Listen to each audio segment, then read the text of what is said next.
The book of Judges ended with this statement. In those days, there was no king in Israel, and everyone did what was right in their own eyes. And from the tragic stories we read in Judges, it seems like most of what was right in their eyes was wrong in Yahweh's eyes. So when we open the book of Samuel, we are meant to have that ending of Judges in mind. The idea that has been planted in the reader's head is Israel obviously needs a leader who's going to help them follow Yahweh more faithfully. And this is what the book of Samuel is all about, God's gracious engagement with his people's desire or need for a leader to draw them closer to himself. At the same time, the book of Samuel is filled with irony, and it raises a couple of significant questions. Namely, can anyone truly lead the people in a completely faithful way? What does God do when leaders he has raised up start behaving in unjust ways? All right, let's get into the book. The book of Samuel is structured by an inclusio. This is a common literary device in Hebrew narrative where an event at the beginning of the story and an event at the end of the story bracket the narrative. The brackets introduce an important theme, and the reader is meant to understand the whole middle by how the middle content relates to those two brackets or frames. Now, the first bracket is the story and prayer of Hannah in 1 Samuel 1 and 2. And it is bookended by the prayer of David in 2 Samuel 22 and the final events of his reign that follow at the end of the book of Samuel. We'll get to David later on in the class, but here we're going to look at the first frame. The book opens with the story of Hannah. She's a barren woman who desperately wants a child, and she weeps and prays, and Yahweh blesses her with a child whom she ends up dedicating to serve at the sanctuary all his life, Samuel. When Hannah prays at the beginning of 1 Samuel chapter 2, her prayer casts the theological vision for the entire book of Samuel. A major theme of her prayer or song is reversal. God raises up the lowly and he brings down the powerful. And this is related to God's justice. Justice quite simply refers to the righting of wrongs. Specifically, Hannah praises a God who takes the weapons of the powerful and breaks them and allows the lowly the victory, who takes from the indulgent and gives their food to the starving. A God who allows a barren woman, like Hannah herself, to bear children, while the woman who has many children languishes. The implication is that the judgment, or the indulgent and the rich and the powerful, are that way at the expense of the lowly, the poor, the humble. And so God will intervene on their behalf to reverse the current state of affairs. This theological vision then gets lived out throughout the book of Samuel. And as you read, you're meant to be attuned to this idea that God raises up the lowly and brings down the powerful if they abuse that power. This concept plays itself out with nearly every leader that the reader encounters in the book, including King David. For example, Eli and his sons. The priests during Hannah's day are a guy named Eli and his two wicked sons. And his sons are supposed to help people offer their animal sacrifices to worship God. But they are immoral, and instead they steal the best part of the animals to eat themselves, which was the fattiest part of the meat. And then they offer the rest up. And anybody who complains about this, they threaten them. So God sends a prophet to Eli, and he tells him, "You've honored your sons more than me, because you've not only ignored what they've been doing to the people, but you've also participated in it by eating the food that they had stolen. So because you've dishonored me and fattened yourselves," God says, "I am removing you from the priesthood. You're out. And not only that, but you will now have to beg for food."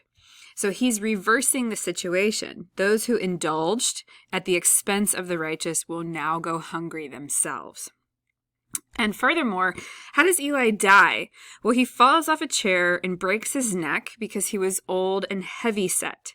So his fattening himself is in part what killed him.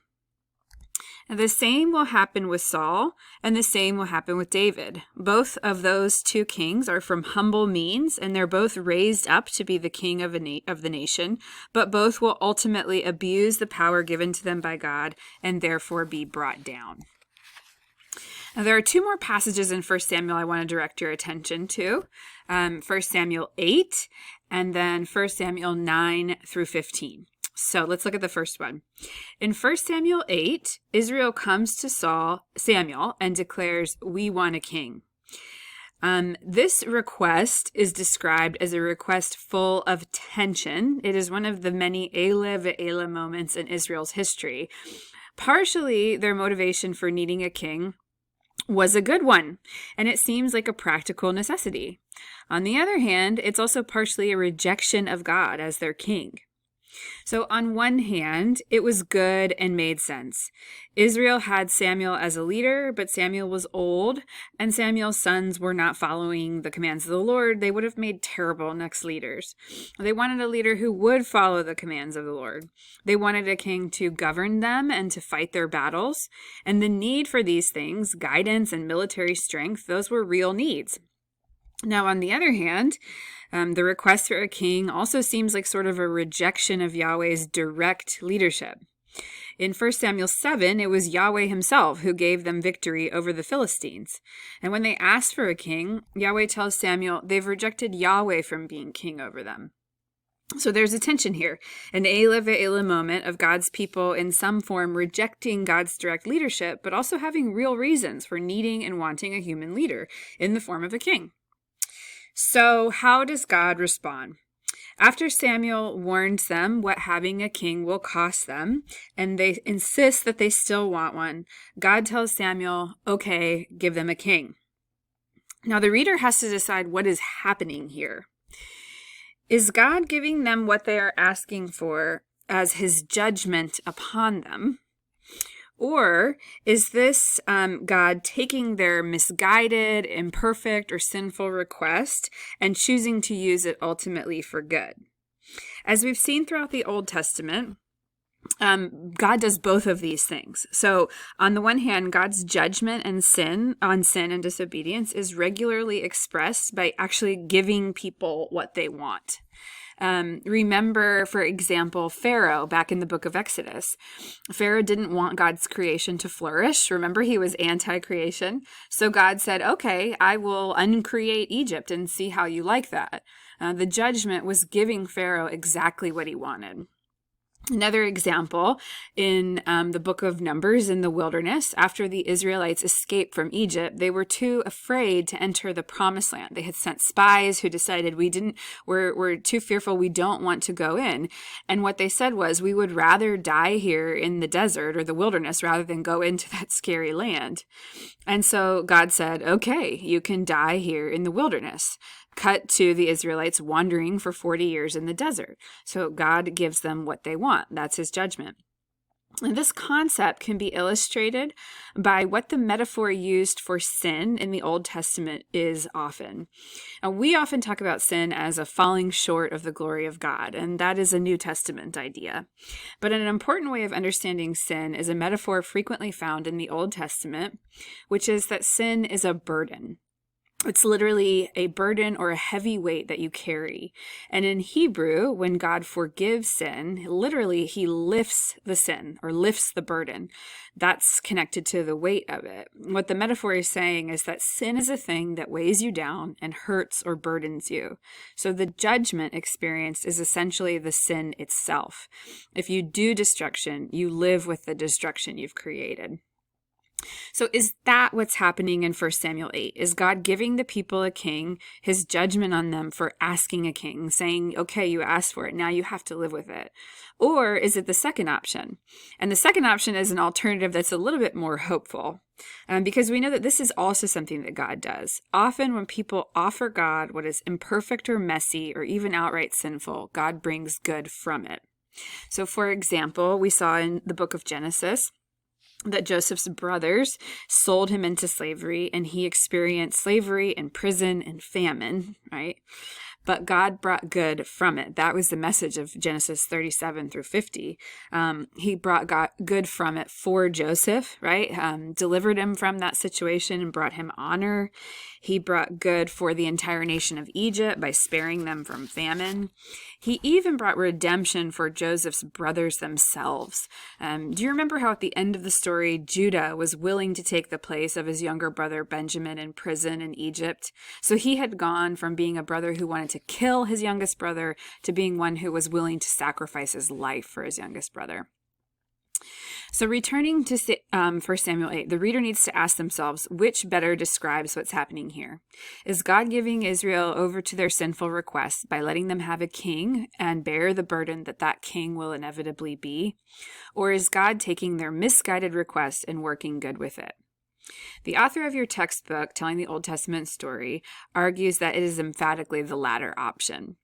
Brad Kelly writes, true to the form we've seen throughout the Old Testament story, the covenant God who has entered into a genuine, gracious give and take relationship with the peculiar community he has created as his own, seizes the initiative back from his fearful people and incorporates their new reality of kingship into his larger redemptive plotline and Israel's larger identity as Yahweh's instrument. Kelly argues that the most significant event of Yahweh's gracious engagement with the human-generated enterprise of monarchy may be the covenant that God makes with David in 2 Samuel 7. In the Davidic covenant, which we'll get to later on, Yahweh will take the monarchy he's given the people at their request and commit to blessing the world through this institution. This covenant will resonate with and expand the covenant he had made earlier with Abraham. All right, the third and final section we want to consider here is what goes on in 1 Samuel 9 through 15. God gives people Saul as their first king. Saul often gets a bad rap, but there are positive sides to Saul and ways that the Lord blesses both Saul and the people through him. So even though he fails to follow the commands of the Lord, eventually he starts off well. The Lord raises up Saul from an ordinary family, and Saul is at first characterized by humility. God uses Saul to protect the Israelites from their enemies and oppressors. The Lord also gives Saul a prophetic anointing. But as time goes on, Saul begins to fall. There are the negative sides of him. He feels swayed by what the people want, offering a sacrifice, even though he wasn't a priest and was supposed to wait for Samuel to rightfully offer the sacrifice. He further disobeys the Lord's commands when God gives him instructions concerning the Amalekite people. So ultimately, when Saul starts to abuse his power and disobey God, God removes Saul from power. All right, so we have looked briefly at 4 key events so far in the book of Samuel. First, Hannah's story and song, which sets out the main theme of the book, the reversal of fortunes or the reversal of injustice. Then the reversal of fortune for Eli and his sons, which illustrates that theme. Third, we looked at Israel's request for a king and God's response that he will, in fact, give them a king despite the wrongheadedness of their request. And finally, the rise and fall of Israel's first king, Saul. So for today's Easter egg, I want you, after you've read the story of Saul in 1 Samuel 9 through 15, tell me what you think of this question. Was God giving the people Saul, was that God's judgment upon them, giving them Saul? Or was that God's graciousness in spite of their sinful request? Or is it possible that it was both?